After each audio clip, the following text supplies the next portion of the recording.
Reproduction कहते हैं। जैसे आपने कई बार देखा होगा कि अभी इस पूरे वर्ल्ड में इतनी सारी पॉपुलेशन कैसे है, तो सब रिप्रोडक्शन के थ्रू ही तो बनी है ना। तो मतलब रिप्रोडक्शन हमारी लाइफ में बहुत ज़्यादा इम्पोर्टेंस रखता है और इसीलिए आपके 10th के सिलेबस में ये रिप्रोडक्शन नाम का कोई चैप्टर इंक्लूड किया गया है, ठीक है। तो इसकी डेफिनेशन में आपको प्रॉपरली दिख रहा होगा कि जनन वह प्रक्रिया है जिसमें क्या होता है कि जिसमें कोई जीव अपने ही समान किसी जीव को जन्म देती है तथा उसी प्रजाति में वृद्धि करती है। तो इस तरीके से आप देख पा रहे होगे कि डेफिनेशन बिल्कुल क्लियर है, जिसके द्वारा कोई जीव क्या करता है, अपने ही समान किसी दूसरे जीव को जन्म दे देता है। सिंपल सा डेफिनेशन है। यदि आपसे 2 मार्क्स में पूछा जाता है जनन क्या होता है, तो आप इतनी डेफिनेशन आप यहाँ से लगा के यहाँ तक आप लिख देंगे तो 2 नंबर आपको मिल जाएंगे। लेकिन ये अभी बोर्ड एग्ज़ाम में जो है कई तरीके के प्रश्न बन सकते हैं, जैसे 2 नंबर का बन जाएगा, 4 नंबर का बन जाएगा, 5 नंबर का बन जाएगा। तो उसके हिसाब से अपने को क्या करना है, एक्सप्लेनेशन देना है। तो इस तरीके से आप जो है ये डेफिनेशन पहले क्लियर होना चाहिए कि आखिर रिप्रोडक्शन यानी जनन क्या होता है। उसके लिए आप बिल्कुल कंठस्थ तैयार कर लें इसको। चलो उसके बाद हम देखते हैं कि आखिर क्यों ज़रूरत पड़ी कि जनन का मेन पर्पस क्या होता है। तो मेन पर्पस ये है कि जैसे यदि हमारी लाइफ में हम देखते हैं कि जो पॉपुलेशन है वो दिनों दिन बढ़ती जा रही है, तो उसके लिए मेन कारण ये है कि जनन के द्वारा पृथ्वी पर जीव और जीवन का अस्तित्व है। तो जीवन यदि देखो जैसे कोई पेरेंट्स रहा होगा ना, ठीक है, कोई पेरेंट्स है, तो पेरेंट्स के यदि बच्चे नहीं होंगे, पेरेंट्स के कोई बच्चे नहीं होंगे तो वो कैसे जो अपना वारिस चुन पाएगा कि मतलब उसकी जो भी प्रॉपर्टी है वो कैसे दे पाएगा किसी दूसरे को, ठीक है। किसी दूसरे को क्यों देगा, वो अपने ही पेरेंट्स को देगा ना। तो इस तरीके से मतलब इसका जो मेन पर्पस होता है पहला तो वही होता है। दूसरा ये है कि जीवों की प्रजाति को निरंतरता बनाई रहती है और जो कि विलुप्त होने से बचाते हैं। जैसे आप जानते होंगे इंडेंजर्ड स्पीसीज़ में क्या होता है, कई सारे जो हाथी थे वो पुराने बहुत साल पहले जो थे वो अजीब तरीके के हाथी पाए जाते थे, लेकिन वो उनकी प्रजाति नष्ट हो गई है और अभी जो है उनका जो है आकार आकृति हर चीज़ में परिवर्तन आपको देखने को मिलता है। तो दूसरा उद्देश्य आपका ये हो गया। अब तीसरा उद्देश्य क्या है आपका कि जनन के द्वारा जीवों के लक्षण विभिन्नताओं में एक पीढ़ी से दूसरी पीढ़ी तक पहुंचाते हैं। इसमें जीवों का विकास होता है। अब क्या मेन चीज़ यहाँ आपको समझ में आ रहा होगा, एक पीढ़ी से दूसरी पीढ़ी लिखा हुआ है, तो मतलब जैसे जो संतान होते हैं वो एक पीढ़ी से दूसरी पीढ़ी तक पहुंचते हैं। इस तरीके से जीवों का जो मेंटेनेंस है वो बना होता है इस पृथ्वी के अंदर। तो आपको सिंपल सा इसके 3 उद्देश्य याद रखना है। पहला उद्देश्य क्या है, ये जीवों का यानी जीवन का अस्तित्व बनाए रखता है। दूसरा आप ये बोल सकते हो कि जीवों की जो प्रजातियां हैं, प्रजाति यानी स्पीसीज़, ठीक है, उनको निरंतरता बनाए रखती है और विलुप्त होने से बचाती है, इंडेंजर्ड होने से बचाती है। और जो थर्ड वाला पॉइंट है वो पीढ़ी दर पीढ़ी जो है एक दूसरे में ट्रांसमिट करते जाते हैं, ठीक है। तो 3 आपके ये जनन के उद्देश्य हो सकते हैं। उसके बाद हम आगे बढ़ेंगे। इसके बाद है जो मेन टॉपिक है, आपकी बुक का भी टॉपिक है, डीएनए रेप्लिकेशन या डीएनए कॉपी कह सकते हैं। प्रतिकृति का अर्थ होता है कॉपी, ठीक है। तो डीएनए के द्वारा अपने ही समान डीएनए बनाने की प्रक्रिया ही डीएनए प्रतिकृति होती है। जैसे आप कभी गए होंगे कि जैसे फ़ोटोकॉपी कराते हो आप डॉक्यूमेंट्स के, तो वैसे ही डीएनए भी एक कॉपी करते जाता है अपनी। तो जैसे अपन जानते हैं कि जो एक सेल होती है, एक सेल जो बढ़ के विभाजन के पश्चात 2 सेल बनती है, 2 सेल जो है 4 सेल में बढ़ जाती है, 4 8 में बढ़ जाती है, 8 16 में, 16 32 में, 32 64 में, 64 128 में। तो इस तरीके से जो है सेल का डिवीज़न होते रहता है। तो यहाँ पर एक चीज़ लिखा हुआ है कि जो डीएनए प्रतिकृति में एक डीएनए के अणु 2 डीएनए के अणु बनते हैं और 2 बनेगा 4, 4 का 8। इस तरीके से जो है ना, आप जानते हो कि डीएनए का जो फुल फॉर्म होता है डीऑक्सीराइबोस न्यूक्लिक एसिड्स होता है, जो कि एक जेनेटिक मटेरियल होता है इनसाइड द सेल, ठीक है। तो आप ये सिंपल सा डेफिनेशन में आप लिख सकते हो अपने एग्ज़ाम में कि डीएनए प्रतिकृति क्या होता है। तो डीएनए प्रतिकृति होता है कि डीएनए के द्वारा अपने ही समान एक डीएनए बनाने की प्रक्रिया को डीएनए प्रतिकृति कहते हैं। बस इतना, ठीक है। यदि उसको और भी डिस्क्राइब करना तो बहुत सिंपल सी भी लाइन है यहाँ पर, डीएन कि एक डीएनए की अणु जो है 2 डीएनए की अणु बना लेती हैं और ये डीएनए के अणु नई कोशिकाओं को जन्म दे देते हैं। तो इस तरीके से आपका सेल डिवीज़न भी हो जाता है और डीएनए भी तैयार हो जाता है, यानी कि उसकी कॉपीज़ हो जाती हैं, ठीक है। अब अपन देखेंगे कि जैसे कॉपीज़ हो गई तो ये रिप्रोडक्शन के अंतर्गत तो आएगा। अब रिप्रोडक्शन की कौन कौन सी मेथड होती है वो अपन समझेंगे अभी, ठीक है। तो देखो, 2 प्रकार की विधि होती है मेथड ऑफ रिप्रोडक्शंस। पहली होती है असेक्सुअल रिप्रोडक्शन यानी अलैंगिक जनन, और दूसरा होता है लैंगिक जनन। अच्छा, जो अलैंगिक जो जनन है आपका, उसमें क्या है, एकल जीव लिखा हुआ है। क्या लिखा हुआ है? एकल जीव। एकल जीव का मतलब होता है सिंगल ऑर्गेनिज्म पार्टिसिपेट लेता है। इस वाले में सिंगल ऑर्गेनिज्म क्या करता है, पार्टिसिपेट लेता है, तो इसको अलैंगिक जनन कहते हो। और यदि मेल एंड फीमेल दोनों पार्टिसिपेट लेते हो तो इसको आप लैंगिक जनन यानी सेक्सुअल रिप्रोडक्शन कहते हो। तो ये मुख्य रूप से 2 प्रकार का होता है मेथड ऑफ रिप्रोडक्शन। चलो, अब आप मेरे को कमेंट्स में बताइए, इससे पहले मतलब आगे बढ़ने से पहले आप जो है आप मेरे को ये बताइए कि जो अलैंगिक जनन है वो किस में होता है और लैंगिक जनन किस में होता है, ठीक है। हम आगे बढ़ते हैं। इसके बाद पहले जो मेथड की बात करेंगे, पहला जो मेथड है अलैंगिक जनन यानी असेक्सुअल रिप्रोडक्शन। तो चलो, आप यदि कमेंट्स में लिख दिए होंगे तो ठीक है, और नहीं भी लिखे होंगे तो अभी आप समझ लेना, ठीक है। चलो, तो एक तरीके की ये क्या होती है, रिप्रोडक्शन की एक मेथड होती है जिसमें जो है सिंगल पेरेंट्स पार्टिसिपेट लेता है और उसी के समान संतति यानी संतान को उत्पन्न करता है, तो उसे अलैंगिक जनन कहते हैं। बिल्कुल सिंपल सी डेफिनेशन इसमें, ऐसा बिल्कुल कंफ्यूज ना होना। अलैंगिक जनन का मतलब होता है लिंग ना होना होता है, लेकिन इसमें सिंगल पेरेंट्स पार्टिसिपेट लेते हैं और एक ही उसके समान संतति को उत्पन्न करता है, तो उसको अलैंगिक जनन कहते हैं। और यदि आप इसको सिंपल करना चाहो तो आप ऐसा लिख सकते हो अपने एग्ज़ाम में कि एक ऐसा जनन, अलैंगिक जनन वो जनन है जिसमें केवल एक ही जनक की आवश्यकता पड़ती है और उसी के समान संतति उत्पन्न करता है, तो उसे अलैंगिक जनन कहते हैं, ठीक है। तो इसके बाद जैसे लेक्चर जैसे ही एंड होता है तो आप इसके नोट्स बढ़िया तरीके से प्रिपेयर कर लीजिए। फिर उसके बाद जैसे आपका नवंबर दिसंबर आ जाएगा, फिर आप एक बार रिवीजन करके चल जाएंगे तो सारा कुछ बन जाएगा इसमें, ठीक है। चलो, तो इसमें आपको अलैंगिक जनन में जो है मेल एंड फीमेल की ज़रूरत आपको नहीं पड़ती, ठीक है। मेल एंड फीमेल की आवश्यकता नहीं पड़ती, तो उसे अलैंगिक जनन कहा जाता है, ठीक है। अब अपन देखेंगे कि अलैंगिक जनन के द्वारा समान आकार आनुवंशिक रूप से अपने जनक के समान होता है।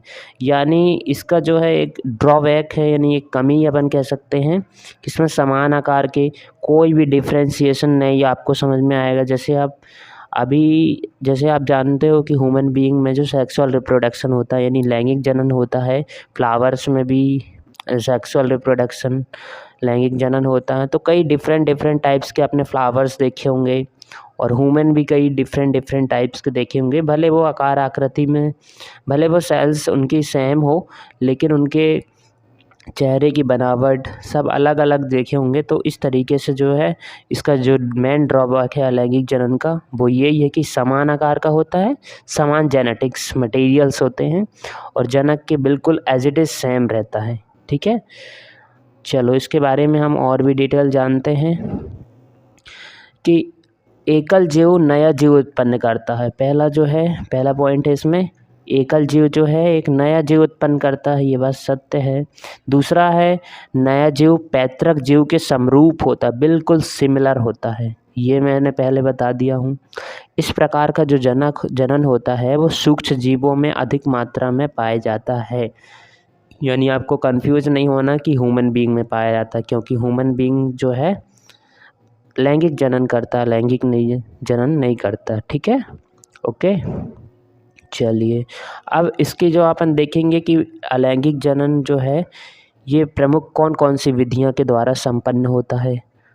तो सबसे पहले हम जानेंगे कि आपने जैसा कि पढ़ा कि ये सूक्ष्म जीवों में पाया जाता है। अब सूक्ष्म जीवों में क्या क्या आते हैं, तो पहला आता है कवक यानी फंगी, दूसरा आता है शैवाल यानी एल्गी, तीसरा प्रोटोजोआ, ठीक है, और जीवाणु यानी बैक्टीरिया। इन सबों में क्या पाया जाता है, अलैंगिक जनन पाया जाता है। अब इसकी कौन कौन सी मुख्य विधियां हैं अपन भी ये समझ लेते हैं। तो पहला है विखंडन, दूसरा मुकुलन, तीसरा जो है बीजाणु निर्माण यानी स्पोर्स फॉर्मेशन, चौथा है आपका खंडन यानी फ्रेगमेंटेशंस, पांचवा आपका पुनरुद्भवन यानी रीजनरेशन, और छठवा है आपका वर्धी या कायिक जनन यानी वेजिटेटिव प्रोपगेशन। ठीक है, इसके बारे में अपन डिटेल जानते हैं। चलो वन बाय वन समझ लेते हैं। तो पहला जो है आपका क्या है, पहला आपका जो है विखंडन है। तो विखंडन क्या होता है, ये अलैंगिक जनन की क्या है, विधि है जिसमें एक कोशिका जीवों में पाई जाती है।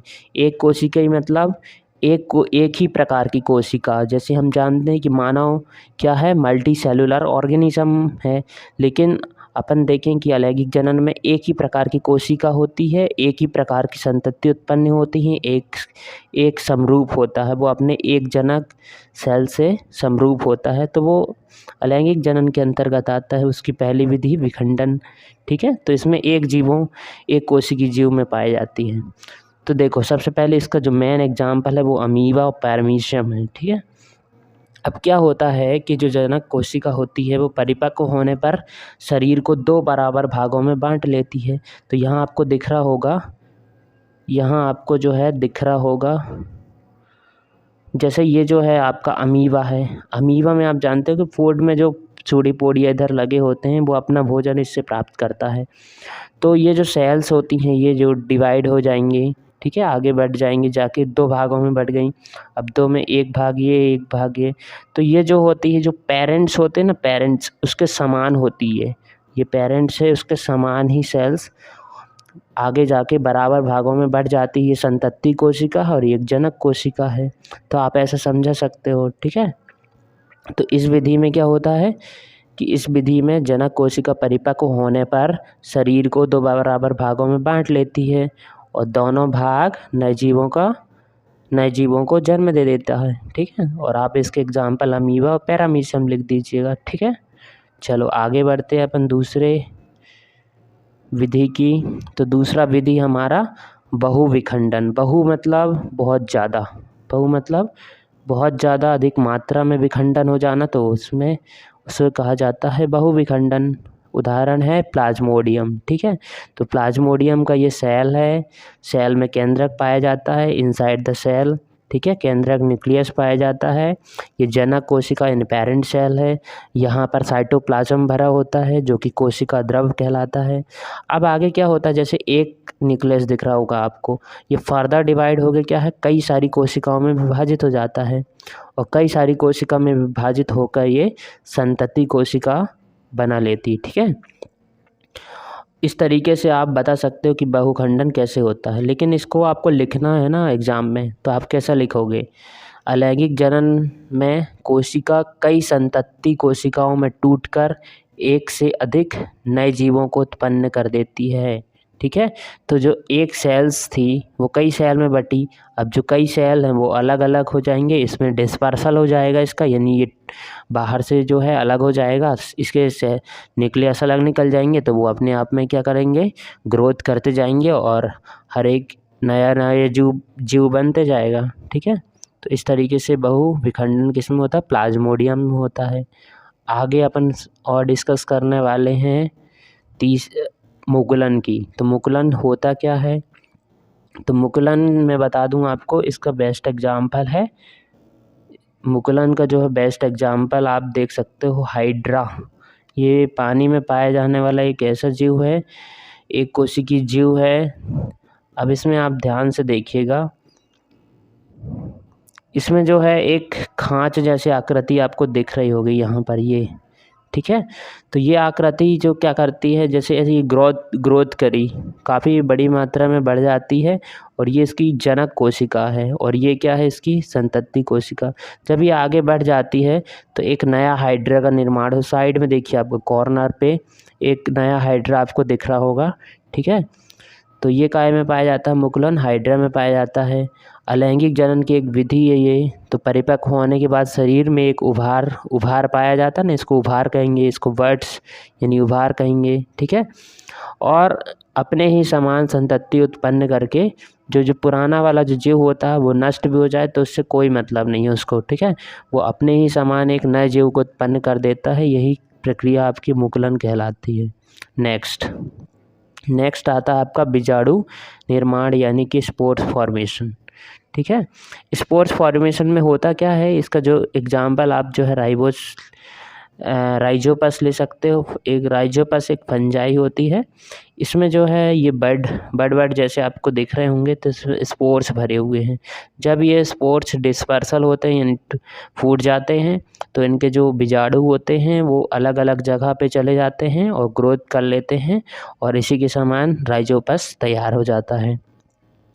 तो ये बीजाणु अति सूक्ष्म पतली भित्ति मतलब होता है वॉल, ठीक है। इसकी जो वॉल है बहुत ही पतली महीन होती है, एक कोशिका संरचना वाली होती है जो कि अंकुरित होकर नए पौधों को जन्म देती है, ठीक है। तो ये जो है अधिकतर जो कवकों और शैवालों में पाई जाती है, ठीक है। तो आपको एज इट इज सेम लिखना है एग्जाम में, ठीक है। आगे अपन बढ़ते हैं।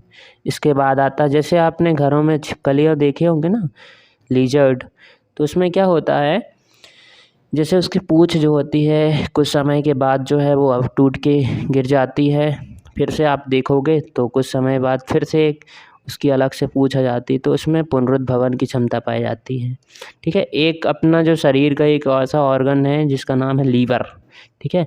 लीवर जो है, लीवर डोनेशन किया जा सकता है। तो लीवर डोनेशन में क्या होता है, जैसे किसी फादर का जो है लीवर ख़राब हो गया तो उसका जो बेटा है वो अपना लीवर डोनेट कर दिया है, तो फिर उसमें रीजनरेशन आ जाएगा, ठीक है। तो जो जितना भाग उसका जो ख़राब हुआ उसके पिता का, वो भाग को हिस्से को अलग करके डॉक्टर ऑपरेशंस के थ्रू वो भाग को अटैच कर सकते हैं, फिर उससे जो बेटा है उसका जो लीवर है भी फिर रीजनरेट कर जाएगा, जैसा था पहले वैसा ही हो जाएगा, ठीक है। तो रीजनरेशन का जो एग्जांपल आप देख सकते हो, planaria is best example of regeneration, ठीक है। ये प्लेनेरिया, राइट। चलो, तो अपन देखते हैं क्या होता है रीजनरेशन। तो इसमें क्या होता है, कुछ जीवों जैसे प्लेनेरिया, स्पॉन्ज, हाइड्रा आदि में पुनरुद्भवन की क्षमता पाई जाती है। जीवों के शरीर कई टुकड़ों में विभाजित कर दिया जाए, वह प्रत्येक टुकड़ा जिससे केंद्रक का अंश उपस्थित होता है वो पुनः विभाजित होकर शरीर का निर्माण कर लेते हैं, इसे पुनरुद्भवन कहते हो, ठीक है। पुनरुद्भवन प्रक्रिया है ये। प्लेनेरिया आप इसमें प्लेनेरिया इसका एग्जाम्पल आप लिख सकते हैं एग्जाम। छठवीं विधि क्या है कि कायिक प्रवर्धन। कायिक प्रवर्धन को कहा जाता है वेजिटेटिव प्रोपोगेशन। इसमें क्या होता है कि जो असेक्सुअल रिप्रोडक्शन के अंतर्गत की एक विधि होती है, जिसमें क्या होता है कि जो पुराने पौधे होते हैं उनके जो कुछ भी पार्ट अपन ले लेते हैं, जैसे कि आप ब्रायोफिल्म देखे होंगे, तो ब्रायोफिल्म की जो पत्तियां होती है, ब्रायोफिल्म की पत्ती, उसमें पानी की मात्रा बहुत अधिक मात्रा में पाई जाती है। तो यदि उसको आप मिट्टी में ही रख दोगे तो वहाँ से वो वेजिटेटिव प्रोपगेशंस के थ्रू एक नए पौधे को जन्म दे देती है, ठीक है। तो इस तरीके से वेजिटेटिव प्रोपगेशन पाया जाता है, जड़ों में, तना में और पत्तियों में पाया जाता है, ठीक है। जैसे कि बेस्ट एग्जाम्पल अब हम देखते हैं किस में होता है। तो आलू के तने आप देखे होंगे, तो आलू के तने से क्या हो जाता है, नया पौधा बन जाता है। तो एक्चुअली में आलू के कोई बीज नहीं पाए जाते हैं, आलू का जो तना होता है, तने को मिट्टी में लगा दिया जाता है, तो उससे एक नया पौधा जन्म ले लेता है। दूसरा आप देख पा रहे होंगे कि दूसरा आपका गुलाब। अब गुलाब में क्या है, गुलाब का कोई बीज नहीं लगाते हैं, गुलाब को आप सीधे जो है ना कलम कहा जाता है गाँव की भाषा में उसको, तो कलम को आप सीधे कट करके उस पोर्शन को आप मिट्टी में लगा देते हो तो वो फिर से एक नया पौधा बन जाता है। और मैं जैसा कि पहले आपको बताया कि ब्रायोफिल्म की जो पत्ती होती है उसको आप मिट्टी पे आप रख दोगे तो वहाँ से एक वेजिटेटिव जो पार्ट होता है, जैसे ये लीफ है मान लो, ठीक है, ये लीफ है, लीफ के यहाँ साइड से जो है ना वेजिटेटिव प्रोपगेशंस का एक पार्ट निकल जाता है जो कि आगे जाके एक नया पौधे को जन्म देता है, ठीक है। और अन्य उदाहरण भी हो सकते हैं जैसे कि शकरकंद की जड़ हो गई, ठीक है, और गन्ने की जड़ हो गई। तो गन्ना आप देखे होंगे गाँव में जो लगाया जाता है गन्ना, वो उसके बीज नहीं लगाए जाते हैं, तो उसको जो है थोड़ा-सा उसके जो तने का भाग होता है उसको कट कट कर करके मतलब एक लाइन बार से लगा देते हैं जो कि फिर वो बाद में जाके वो इसकी नई फसल बन जाती है। तो इस तरीके से आप वेजिटेटिव प्रोपगेशन को बहुत आसानी तरीके से समझ सकते हो, ठीक है।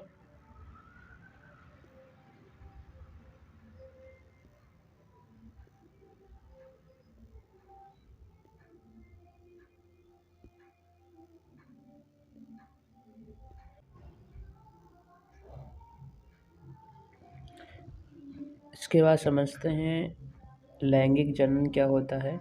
ये भी एक प्रकार की जो है जनन की विधि है जिसमें क्या होते हैं कि नए संतान की उत्पत्ति के लिए 2 जनकों की आवश्यकता पड़ती है। अब वो 2 जनक कौन से हैं? एक जो होता है नर जनन होता है और एक मादा जनन तंत्र होता है। तो इन 2 जो है जीवों के द्वारा आपका जो है लैंगिक जनन होता है। नाम ही से पता चल रहा है लैंगिक जनन, ठीक है।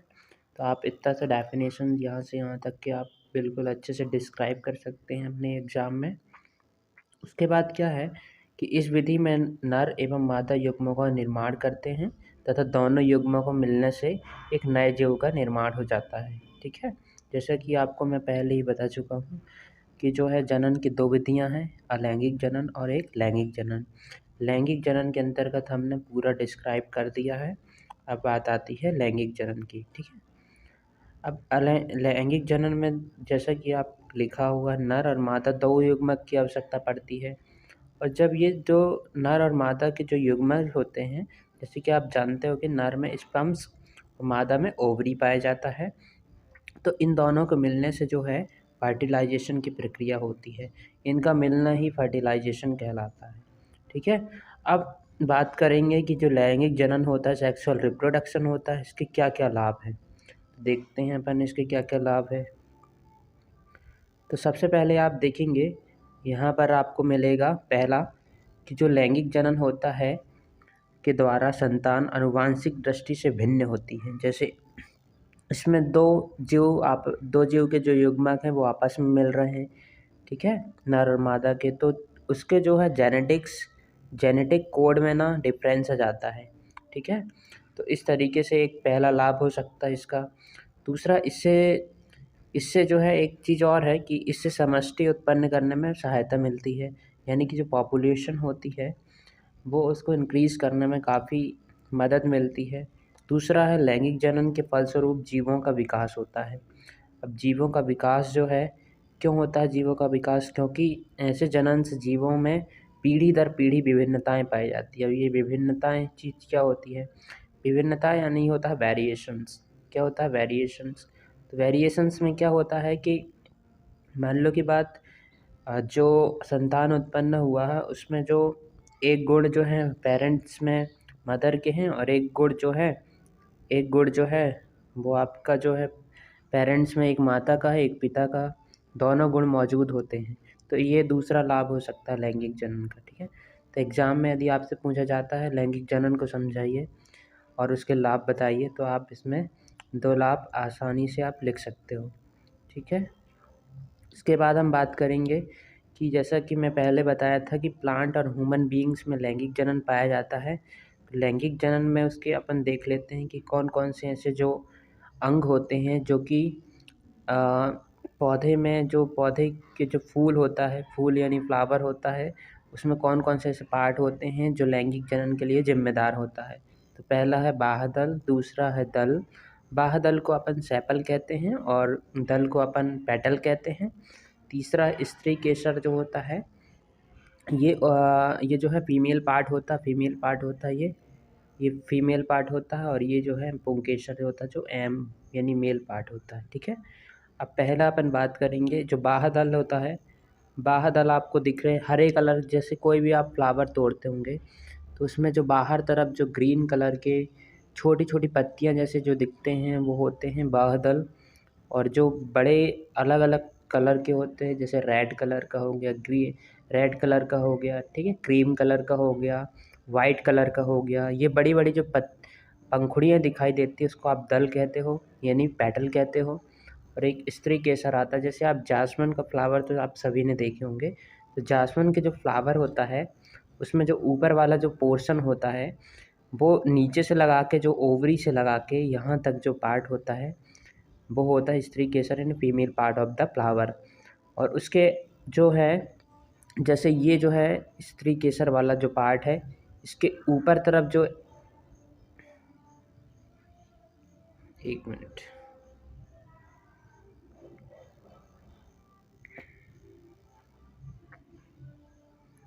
ये मान लो कोई फीमेल पार्ट है, ठीक है,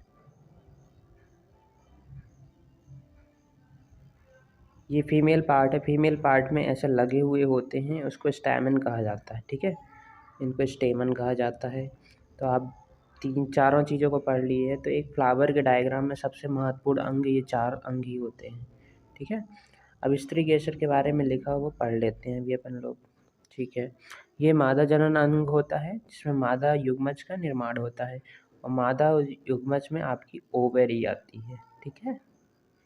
इसके अलावा जो है पुंकेसर, पुंकेसर एक नर अंग होता है जिसमें नर युग्मकों का निर्माण होता है, जिसमें स्टैमेन कहा जाता है इसको, ठीक है। अब देखते हैं दोनों युग्मज एक आपस में मिल जाएं तो क्या होता है। जैसा कि हमने डेफिनेशन में पढ़ा था कि यदि दोनों जो है नर युग्मक और मादा युग्मक मिल जाते हैं तो उस क्रिया को कहा जाता है फर्टिलाइजेशन। और फर्टिलाइजेशन से जो युग्मजज बनता है यानी जाइगोट बनता है, और जो जाइगोट होता है वो आगे चल के एम्ब्रियो का रूप ले लेता है, और एम्ब्रियो जाके सीड बन जाता है। तो सीड के फॉर्म में जैसे ह्यूमन बीइंग में जो है बेबी कह सकते हो आप, और फ्लावर में आप ये कह सकते हो बीज कह सकते हो, ठीक है। चलो आगे बढ़ते हैं। आगे बढ़ते हैं तो अपन जानते हैं कि जो कई फ्लावर होते हैं इसमें एक ही पार्ट होता है, यानी एक या तो मेल होगा या तो फीमेल अकेले होगा। तो यदि उसके आधार पर इसको दो भागों में बांटा गया। पहला है एक लिंगी, यानी कि यूनिसेक्सुअल होता है। ऐसे पुष्प होते हैं जिसमें जो स्त्री केसर और पुंकेसर में से कोई एक अंग उपस्थित होता है, यानी कि यूनिसेक्सुअल होता है, ये एक ही अंग उपस्थित होता है, या तो आपका, या तो फिर यानी मेल पार्ट होगा या तो फिर फीमेल पार्ट होगा, ठीक है। तो ऐसे ये जो अंग होते हैं इसके आधार पे आप जो है पुष्प को दो तरीके से बांट सकते हो। तो पहला जो है हमने बता दिया है कि यदि मेल या फीमेल होगा, सिंगल होंगे तो उसको एक लिंगी कहेंगे। यदि उस पर दोनों ही अंग मौजूद रहते हैं मेल एंड फीमेल तो इसको उभयलिंगी कहते हैं, ठीक है। बायसेक्सुअल फ्लावर आप कह सकते हैं इसको, ठीक है। जैसे आप देखेंगे कि गुड़हल देखे होगा, चाइना रोज़ कहा जाता है सो आदि, ठीक है। चलो आगे हम बढ़ते हैं। इसके अलावा अब देखते हैं the structure of the flower, कि जैसे हमने चार मुख्य भाग देखे थे ना उस पर, तो अपन इसके डिटेल चर्चा कर लेते हैं कि एक फ्लावर में क्या क्या चीज़ें उपस्थित होती हैं। तो पहला आप बाह्यदल देख रहे होंगे, तो जैसे मैं बताया था ग्रीन कलर के पत्तियों के जैसे आकार होता है। दूसरा जो पंखुड़ी होते हैं ये अलग अलग कलर में होते हैं, ठीक है, ये अलग अलग कलर में होते हैं। उसके बाद आता है आपका पुंकेसर, ये मेल पार्ट होता है फ्लावर का, तो ये यहाँ से निकल जाता है, फीमेल के पार्ट से ही निकला हुआ दिख रहा होगा आपको, ठीक है। उसके बाद आता है जैसे जो पुंकेसर होता है इसमें दो भाग आते हैं। एक तो इसका तंतु होता है, तंतु मतलब जैसे जो ये जो आकृति दिख रही है ये तंतु है, और यहाँ पर जो पराग कोश लिखा हुआ है ये पराग कोश होता है। कोश यानी एक ऐसा कक्ष होता है जहाँ पर जो है पॉलन ग्रेन यानी कि पराग कण भरे हुए होते हैं। तो बाकी की dispersal of the pollen sac क्या होते हैं, इसमें से जो परागकण हैं वो गिर के इसी फ्लावर में यदि गिर जाएं तो स्वपरागण होगा, लेकिन ये किसी और में चले जाएं तो जो होगा पर परागण होगा, ठीक है। तो ये होता है आपका ये होता है जो फ्लावर का जो है परागकोश होता है और तंतु होता है। तो ये भाग आपका होता है कंप्लीट। अब देखते हैं अपन लोग female part of the flower. तो इसमें 3 पार्ट आते हैं, ठीक है। कौन कौन से? एक आता है ओवरी जो नीचे होता है जिसे अंडाशय कहा जाता है। दूसरा होता है वर्तिका। वर्तिका जो होती है एक ऐसी आकृति होती है जो ऊपर तक जाती है, और ये जो इस तरीके से जो कटोरी जैसे आकृति आपको दिख रही होगी यहाँ पर, वो होता है वर्तिकाग्र होता है, ठीक है। तो ये भी हो गया आपका मतलब female part of the flower. Flower में मुख्य तौर से अपने को कितनी चीज़ों का ध्यान रखना है? पहला बाह्यदल, दूसरा दल, तीसरा पुंकेसर और चौथा स्त्रीकेसर। लेकिन आपको इसके डिटेल भी पता होने चाहिए कि पुंकेसर में परागकोश आता है, तंतु आता है, और स्त्रीकेसर में वर्तिकाग्र आता है, वर्तिका आता है और अंडाशय आता है, ठीक है। आगे बढ़ते हैं। अब देखते हैं अपन जैसे कि हमने डिस्कस कर लिया है कि सबसे पहले जो है मेल एंड फीमेल ये दोनों मिलके जो है आपका क्या बना रहे थे? जाइगोट बना रहे थे। क्या बना रहे थे? मेल एंड फीमेल मिलके जाइगोट बना रहे थे। अब जाइगोट क्या होता है? एम्ब्रियो बन जाता है डेवलप होके, और एम्ब्रियो होता है जो कि सीड ले लेता है, सीड का जो है आकार ले लेता है। और अभी अपन देखेंगे कि उसी सीड के बारे में हम देखेंगे कि कैसे बनता है वो, ठीक है। तो हमने एक फ्लो चार्ट से आपको समझा दिया है। अब इसकी डिटेल मतलब एग्ज़ाम में हमें कैसे लिख के आना है, ठीक है। देखो, पुष्प के नर भाग को पुंकेसर कहा जाता है। पुंकेसर में जो होता है परागकोश होता है जो नर युग्मज पराग कणों का निर्माण करते हैं, ठीक है। क्या करते हैं? पराग कण का निर्माण करते हैं। ये पराग कण जो होते हैं, मैं बताया था कि जो पॉलन सैक होता है, पॉलन सैक के अंदर भरे होते हैं। ऐसी आकृति आपने देखी होगी, ठीक है।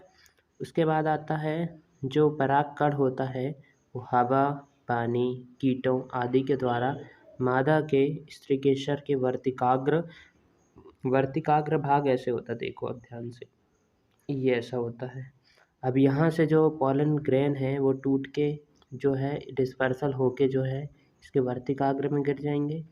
वर्तिकाग्र का भाग जो है वो ओवरी रहता है नीचे, तो ओवरी में चले जाएगा, ठीक है। तो ये प्रक्रिया जो है परागण कहला जाती है।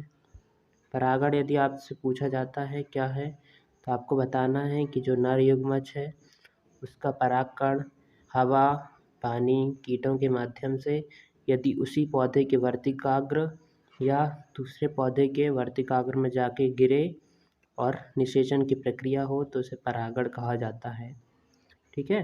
तो परागण में परागकण जो होते हैं एक नलिका विकसित कर लेती है, वर्तिकाग्र से होते हुए ओवरी के अंदर स्थित जो बीजांड होता है यानी मादा युग्मज होता है वहाँ तक पहुँच जाती है। फिर क्या होता है कि जो अंडाशय के अंदर नर और मादा युग्मज मिलते हैं जिसे निषेचन कहा जाता है। इसके मिलने से युग्मजन का निर्माण होता है। युग्मजन के विभाजन के होकर एम्ब्रियो बनता है। एम्ब्रियो फिर सीड का रूप ले लेता है, और जो सीड होता है वो फल के अंदर बनता है। आप जानते हो, तो जो ओवरी होता है वो पूरा का पूरा जो है फ्रूट होता है। फ्रूट के अंदर जो बना है उसको आप जो है बीज कहते हो, ठीक है। इसके आगे अपन देखते हैं कि ठीक है। अब देखेंगे हम मानव में प्रजनन कैसे होता है। अभी तक के तो हमने देखा कि फ्लावर में किस तरीके से रिप्रोडक्शन होता है लैंगिक जनन के थ्रू, ठीक है। देखो इसमें क्या होता है, एक मानव एक निश्चित उम्र के पश्चात ही जनन की प्रक्रिया कर सकता है।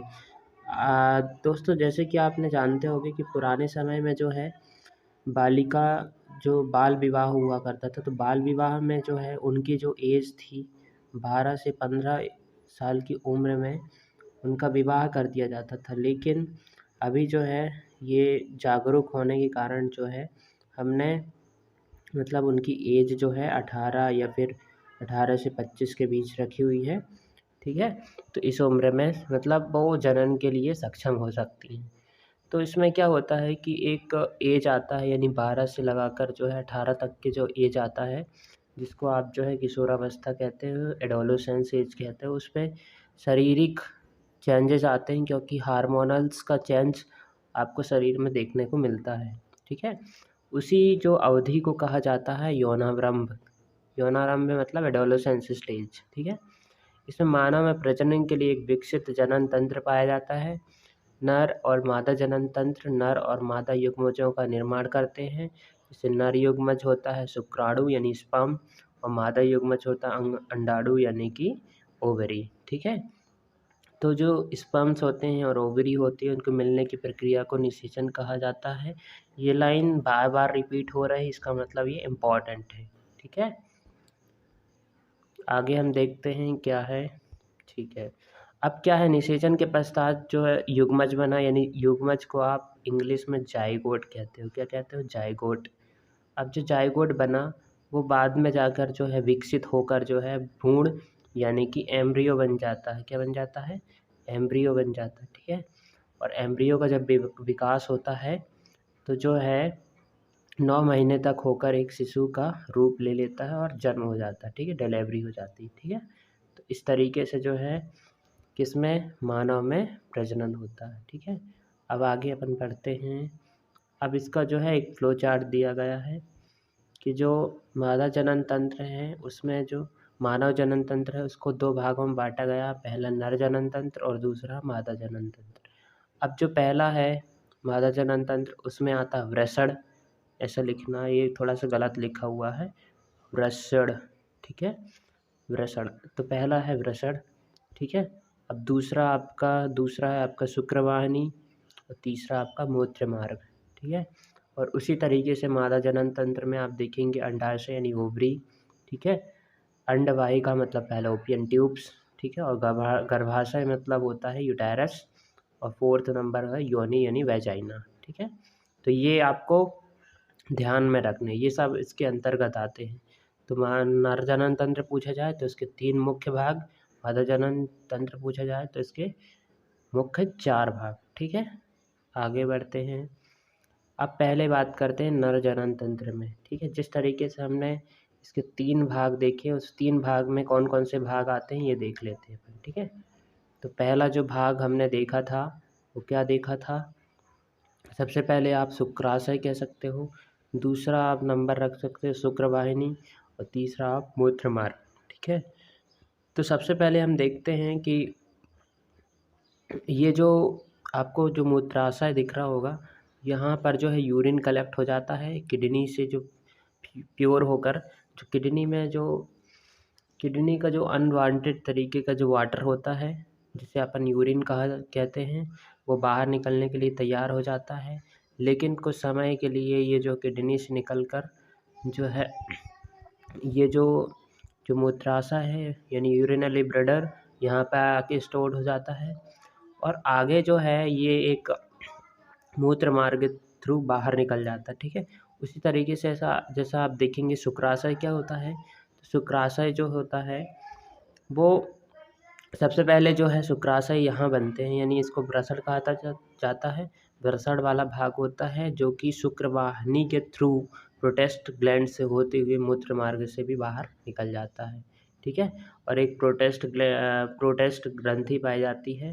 ठीक है, तो ये मतलब मुख्य भाग इसके यदि हम बात करें तो पहला ये, दूसरा ये शुक्रवाहिनी, तीसरा मूत्र मार्ग, और चौथा जो है आपका प्रोटेस्ट ग्लैंड आप बोल सकते हो, और 5वां जो है ये भी लिखना चाहो तो लिख सकते हो। ठीक है, तो ये आपके जो हो गया मानव में नार जनन तंत्र। अब दूसरा हम देखेंगे, जैसा कि यहाँ पे लिखा हुआ है, जैसे मैंने ही बताया यहाँ नहीं दिख पा रहा था तो आप यहाँ से देख सकते हो।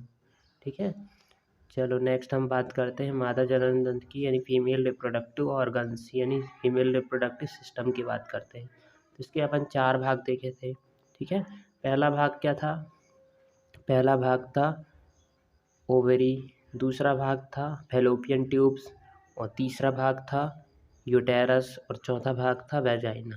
ठीक है, मैं इंग्लिश के नाम बोल रहा हूँ, आपको हिंदी के नाम भी याद रखने हैं। ठीक है, वैसे जो एग्ज़ाम में आप कोई भी नाम जो लिख के आओगे तो वो सही हो जाता है बोर्ड एग्ज़ाम में, इतना वो सेंस रखते हैं टीचर चेक करने वाले। ठीक है, तो सबसे पहले जो कि क्या होता है कि यहाँ पर जो है एडोलेसेंस स्टेज में जो है अनमेच्योर तरीके के जो ओवरीज होते हैं वो जो फैलोपियन ट्यूब से जो है यूटेरस की वॉल पे आने लगते हैं।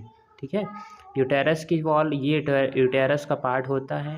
जैसे यूटेरस जो है दुनिया में अभी तक की कोई ऐसी टेक्नोलॉजी नहीं आई जो यूटेरस को बना पाए, लेकिन वो आप देखे होंगे कि test tube baby, Vicky Donor आदि टेक्निक्स जो है, जिन कपल्स के यदि बच्चे नहीं होते हैं वो ये तरीके अपना के अपनी संतान प्राप्त कर सकते हैं। ठीक है, तो ये जो है गॉड गिफ्टेड भी कह सकते हो आप। यूटेरस जो है गॉड गिफ्टेड होता है, यहीं पर जो आपका जो बेबी होता है वो वहाँ पर सरवाइव करता है। ठीक है, चलिए, तो इसके भाग आपने देख लिए होंगे। उसके बाद क्या होता है कि ये जो है जाकर जो है वेजाइना में खुल जाता है। फिर उसके बाद जो होता है ये पूरा सिस्टम जो है इस तरीके से वर्क करता है। ठीक है, यानी ये इसको अपन कह सकते हैं गॉड गिफ्टेड चीज़ें हैं जो कि फीमेल और मेल दोनों में पाए जाते हैं। ठीक है, अब आगे बढ़ते हैं अपन लोग। आगे क्या है इसी का डिस्क्रिप्शन दिया गया है। जैसे कि मैंने बताया आपको कि सबसे पहला पार्ट होता है ओवरी यानी अंडाशय। यह मादा युग्मज या अंड कोशिका का निर्माण करता है, जो कि मैं बताया था कि जो इनमेच्योर जो एग होते हैं वो लगभग 12 से 13 साल की उम्र पर जो है मेच्योर होने लगते हैं। फिर जो हर महीने एक परिपक्व जो एग होता है उत्पन्न होता है। और ये सब किसके कारण होते हैं? ये दो हार्मोन्स मुख्य जिम्मेदार हैं। पहला है एस्ट्रोजन्स और दूसरा प्रोजेस्टेरॉन। ठीक है, तो अंडाशय के बारे में यानी ओवरी के बारे में आपको इतना डिस्क्रिप्शन देख के आना है। ठीक है, तब आपको एग्जामिनर जो वहाँ पे अच्छे मार्क्स देगा। और राइटिंग आप साफ लिखिएगा, क्योंकि राइटिंग के भी जो है बहुत इफेक्ट पड़ता है। जो चेकर रहता है वो देखता है कि कौन कितने साफ तरीके से लिखा हुआ है। उसको चेक करने में भी बहुत आसानी होती है यदि सही सही शब्द सही सही मात्राएं लगाए हैं तो। ठीक है, दूसरा अपन बात करेंगे फैलोपियन ट्यूब्स की। तो अंडवाहिका को अपन फैलोपियन ट्यूब्स भी कहते हैं।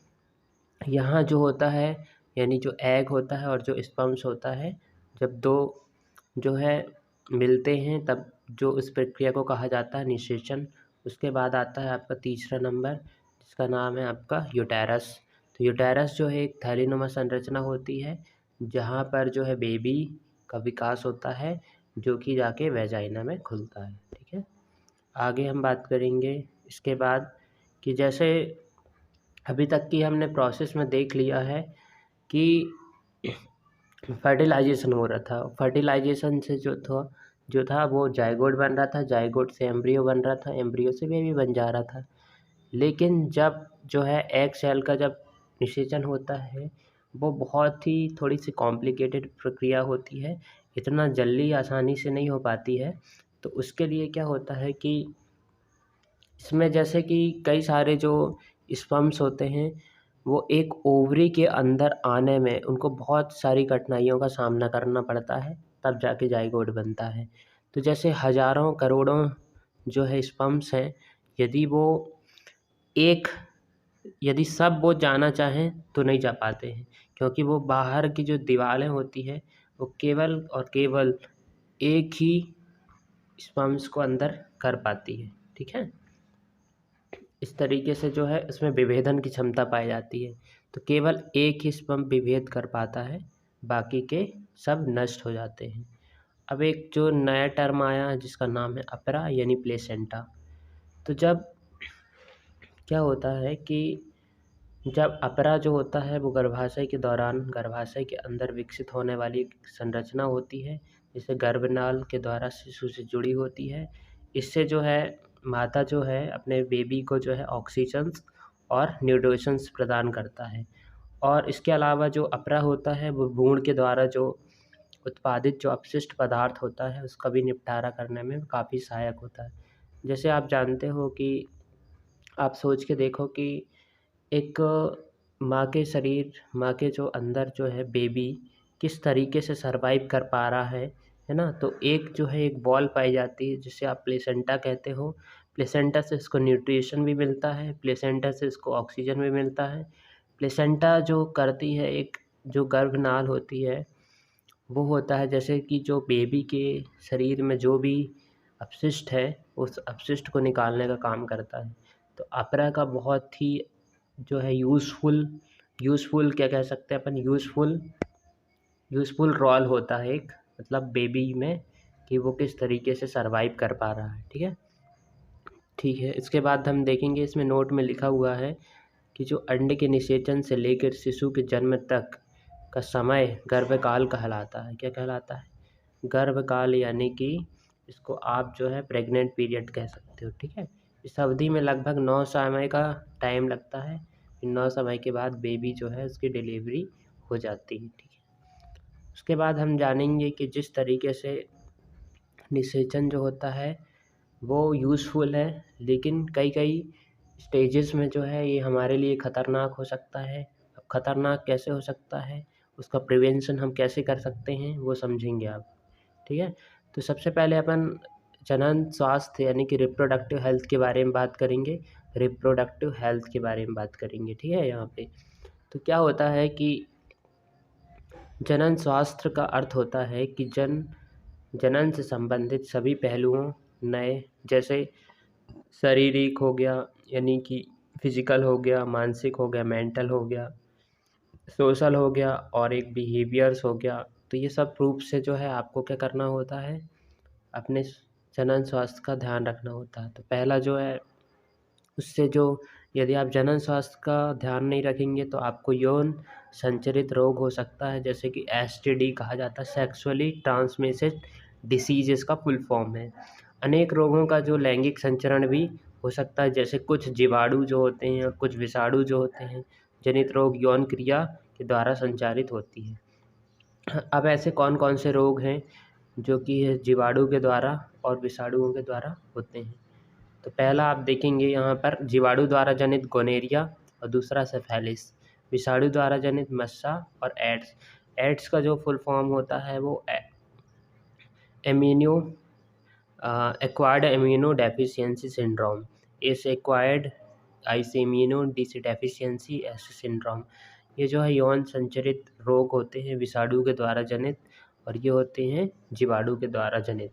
तो आपको एग्ज़ाम में यदि जनन स्वास्थ्य से संबंधित कोई भी क्वेश्चन पूछा जाता है तो आप एसटीडी के बारे में यानी कि यौन संचरित रोग के बारे में भी आपको बताना पड़ेगा। ठीक है, आगे जो है अब एक चीज़ आता है कि जिस तरीके से हम जो जनन स्वास्थ्य का ध्यान जो है गर्भ निरोधक के तहत अपन रख सकते हैं। जैसे कैसे होता है ये, तो क्या होता है कि जैसे जो गर्भधारण को रोकना ही गर्भ निरोधन कहलाता है, ये आपको सिंपल सा याद रखना है। ठीक है, यानी निरोधन का मतलब होता है रोकना, निरोधन का मतलब क्या होता है, रोकना।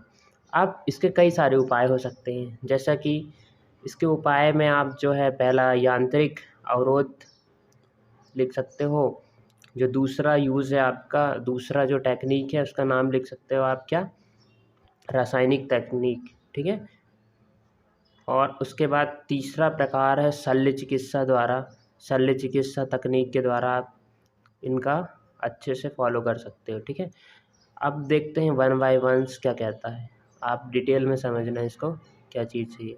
ठीक है, पहला जो है आपका है क्या, यांत्रिक अवरोध। तो इस उपाय में जो स्पम्स होते हैं, स्पम्स को जो है एग की सेल्स तक के नहीं पहुंचना दिया जाता। ठीक है, तो उसी को कहते हैं यांत्रिक अवरोध कहा जाता है।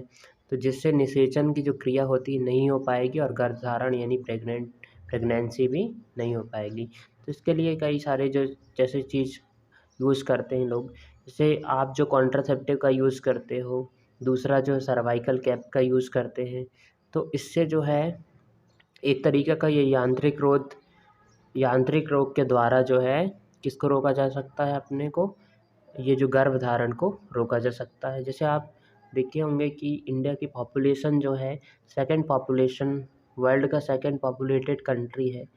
तो चाइना अब जो है, चाइना जैसे नई सेंसस जो अभी रिपोर्ट आएगी उसके तहत जो है इंडिया हो सकता है चाइना को भी पीछे कर दे। ठीक है, तो ये सारी प्रॉब्लम क्यों क्रिएट हुई, क्योंकि क्या होता है कि गाँव के जो विलेजर्स होते हैं, जैसे विलेजर्स होते हैं तो वो ज़्यादा एजुकेटेड नहीं होते, लिटरेट होते हैं। तो उनमें ये पहले जो है बच्चे तो बहुत ज़्यादा हो जाते थे, लेकिन उनको जो है अच्छे तरीके से एजुकेशन देना, ठीक है, अच्छे तरीके से केयरलेस रखना, ये सब नहीं हो पाता था। तो जो क्या होते इलिटरेट लोग होंगे तो वो जानेंगे कैसे कि मतलब जाके फ्यूचर में हमें क्या क्या मतलब डिलेमा प्रॉब्लम फेस करने पड़ सकती है। तो ये बिल्कुल नहीं समझते थे, बस बच्चे हमें पैदा करना है बस, उसके अलावा वो आगे पीछे कुछ नहीं देखते थे। ठीक है। तो इस कारण से जो इंडिया की पॉपुलेशन काफ़ी ग्रोथ हुई है। अब जो है single child baby, double child baby, ठीक है, इस तरीके के जो जागरूकता अभियान चलाए जा रहे हैं, जिसके तहत जो है कई जो कपल हैं केवल एक ही बच्चे रखना पसंद करते हैं, ठीक है। चलो इसके बाद आता है दूसरा रासायनिक टेक्निक, जिसको कहा जाता है केमिकल टेक्निक कहा जाता है। केमिकल टेक्निक में क्या होता है, इसमें जो गर्भ निरोधक उपाय में मादा के लिए शरीर में अंड को नहीं बनने दिया जाता और इसके लिए विभिन्न प्रकार की दवाइयाँ बाज़ार में मिलती हैं जो हार्मोन को संतुलित कर उसे परिवर्तित कर देता है, ठीक है। तो जैसे जो आप जानते हो कि जो फीमेल पार्ट का जो फीमेल गैमेट्स होता है वो ओवरी होता है, तो ओवरी का जो डेवलपमेंट है होता है वो केमिकल के थ्रू रोक दिया जाता है, तो उसे रासायनिक तकनीक कहते हैं, ठीक है। तीसरी तकनीक है शल्य चिकित्सा शल्य क्रिया तकनीक।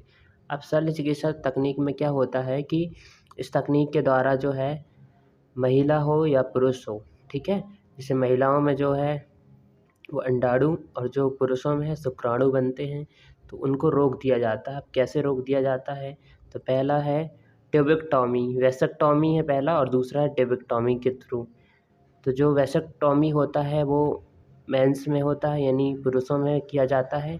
इसमें जो शुक्रवाहिनी होती है उसको जो है रोक काट दिया जाता है, कट कर दिया जाता है और ऑपरेशन के थ्रू उसका कनेक्शन तोड़ दिया जाता है ताकि जो स्पर्म्स हैं वो जो रिलीज़ ना कर सके, ठीक है। तो इसे वैसेक्टॉमी कहा जाता है। जो इंदिरा गांधी की जो गवर्नमेंट थी 1975 के लगभग, ठीक है, तो उस टाइम में क्या हो रहा था कि गाँव में जो एक गाड़ी आती थी वो जो है वैसेक्टॉमी को काफ़ी प्रमोट करती थी, तो लोग उनसे डर डर के भागते थे। तो मेन कारण वो भी रहा है कि इंडिया की पॉपुलेशन इतनी बड़ी है, क्योंकि वैसेक्टॉमी ना होना मतलब जो है बच्चे जो है पैदा करने में कोई लिमिटेशंस नहीं होती इसमें फिर, ठीक है।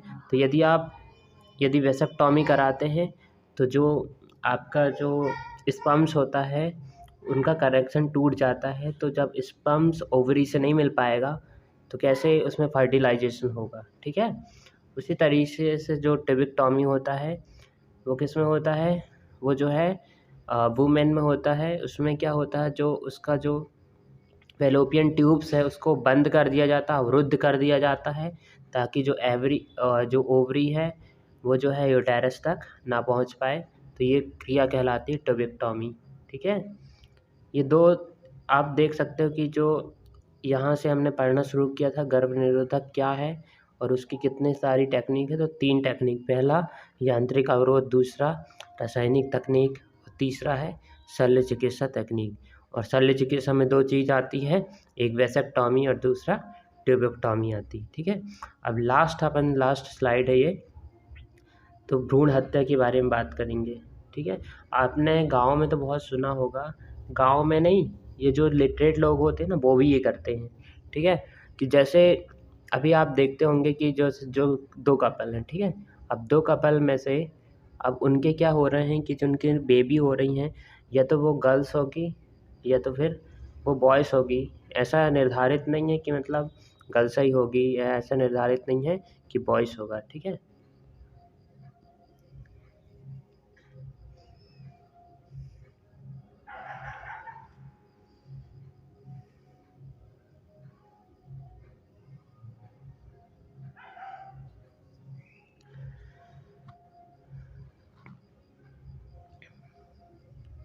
ये है इंटरेस्टिंग टॉपिक, ठीक है।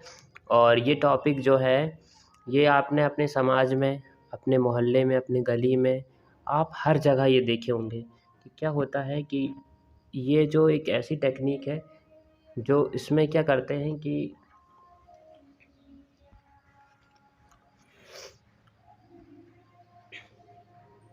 ये बहुत इंटरेस्टिंग टॉपिक है, इस पर बात ज़रूर करनी चाहिए लोगों को और जागरूक भी करना चाहिए। कि जैसे क्या होता है कि कोई कपल है मान लो, ठीक है, और उनके घर में एक जो है आप जानते हैं उनकी सास भी होती हैं। तो ये जो कपल है, ये कपल जो है अ, यदि इनके जो बच्चे होते हैं वो गर्ल्स ही गर्ल्स हो रहे हैं तो इनके सास की तरफ से ये दबाव आता है। जैसे एक बच्चा हुआ तो एक बच्चा हुआ वो भी गर्ल्स निकली और दूसरी निकली वो भी गर्ल्स निकली, तो सास की तरफ से दबाव आता है कि जो सेकंड होने वाला जो बेबी है उसको यदि उसका चेक करा लिया जाए, ठीक है, उसका जो जेंडर चेक करा लिया जाए कि वो बॉय है या गर्ल्स बेबी है। यदि वो गर्ल्स बेबी होती है तो उसको डॉक्टर से सांठ-गाँठ करके उसको जो है मरवा दिया जाता है या अबॉर्शन करवा दिया जाता है, जिससे जो है भ्रूण हत्या हो जाती है, ठीक है। तो ये समाज में बहुत सारी धारणाएँ फैली हुई हैं, लेकिन कुछ समाज जो है अभी मतलब कुछ उस चीज़ों से बाहर निकल गया है, ठीक है, ताकि ये देखता है कि मतलब दोनों तो मानव ही है ना। आप भ्रूण हत्या कर रहे हो, इसका मतलब ये नहीं कि एक हत्या कर रहे हो ना आप, बॉय हो या गर्ल्स हो, ठीक है। तो जो भगवान ने आपको दिया है उसी को एक्सेप्ट करना पड़ेगा आपको, ठीक है। तो ये वाली जागरूकता आपको फैलाना बहुत ज़रूरी है अपने समाज में। जैसे आप बड़े हो जाएंगे तो आपको भी ये समझ में आएगा, धीरे धीरे रियलाइज़ होगा कि हाँ ये चीज़ सही थी, ठीक है। लेकिन जो पुराने जो पढ़े लिखे लोग हैं वो उनकी कुछ अवधारणाएँ पुरानी होती हैं, वो ये चीज़ नहीं समझते कि इनसे बहुत ज़्यादा नेगेटिव इम्पैक्ट पड़ रहा है जो न्यू जनरेशन्स पे, ठीक है। चलो अपन देखते हैं कि इसके बारे में क्या लिखा हुआ है। अधिकतर देखा गया है कि मादा भ्रूण हत्या को गर्भाशय में ही मार दिया जाता है, यहाँ भ्रूण हत्या कहलाता है। ये क्या कहलाता है? भ्रूण हत्या। एक स्वस्थ समाज यानी क्या? एक स्वस्थ समाज के लिए संतुलित लिंग अनुपात ये होता है कि जैसे 1000 पुरुष हैं तो 1000 आपकी क्या होना चाहिए? महिलाएं भी होना चाहिए, जो कि हमारे इंडिया में देखने को नहीं मिलता है। फिर भी इंडिया गवर्नमेंट इसका प्रयास कर रही है कि जो जो सेक्स रेशियो यानी लिंग अनुपात है वो बराबर मेंटेन हो जाए, ठीक है। ये तभी संभव होगा जब समाज जागरूक होगा। इसके लिए व्यापक जागरूकता अभियान चलाने जाने चाहिए और सामाजिक स्तर पर यौन शिक्षा यानी सेक्सुअल एजुकेशन दिया जाना चाहिए। इससे ही मतलब इस प्रॉब्लम से अपन बाहर निकल के आ पाएंगे, ठीक है। तो ये रहा पूरा चैप्टर। आपको यदि इसमें कोई डाउट आता है तो आप जो है कमेंट बॉक्स में जाके पूछ सकते हैं कि इनमें से कौन से टॉपिक में आपके डाउट हैं। इसके जो क्वेश्चन आंसर्स हैं वो नेक्स्ट वीडियो में हम अपलोड कर देंगे, ठीक है। नेक्स्ट वीडियो आप ज़रूर देखना। इसमें कोई डाउट है तो आप इसके कमेंट बॉक्स में जाके आप पिन अप कर दीजिएगा। और इसके अलावा इस वीडियो को जो है अपने फ्रेंड तक के शेयर करिए, लाइक करिए, सब्सक्राइब करिए, ठीक है। तो अपन मिलेंगे अब नेक्स्ट वीडियो में। मिलेंगे। इसमें इस पार्ट के जो है क्वेश्चन आंसर का जो डिस्कशन है वो अपलोड हो जाएगा, ठीक है। तब तक के लिए धन्यवाद।